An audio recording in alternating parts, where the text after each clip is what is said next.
পাংশায় DHMS doctors অ্যাসোসিয়েশনের আলোচনা সভা অনুষ্ঠিত। রাজবাড়ীর পাংশায় ডিএইচএমএস ডক্টরস অ্যাসোসিয়েশনের পাংশা শাখার উদ্যোগে আলোচনা সভা অনুষ্ঠিত হয়েছে। শুক্রবার শহরের আব্দুল মালেক প্লাজায় এ আলোচনা সভা অনুষ্ঠিত হয়।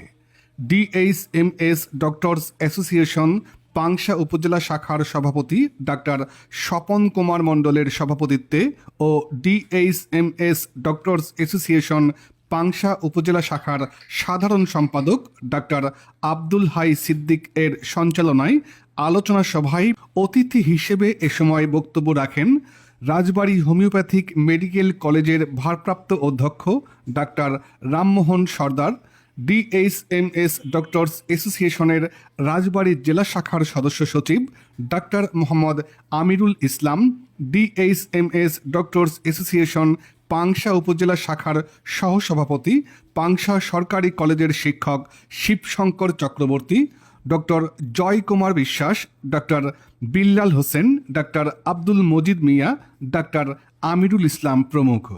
বক্তারা হোমিওপ্যাথিক চিকিৎসার সুফল সহ হোমিও চিকিৎসার বিভিন্ন দিক নিয়ে আলোচনা করেন। একই সাথে একটি শক্তিশালী অ্যাসোসিয়েশন করার ব্যাপারেও গুরুত্ব আরোপ করে বক্তব্য রাখেন। আলোচনা সভায় পাংশা উপজেলার বিভিন্ন এলাকা থেকে আগত হোমিও চিকিৎসকগণ উপস্থিত ছিলেন।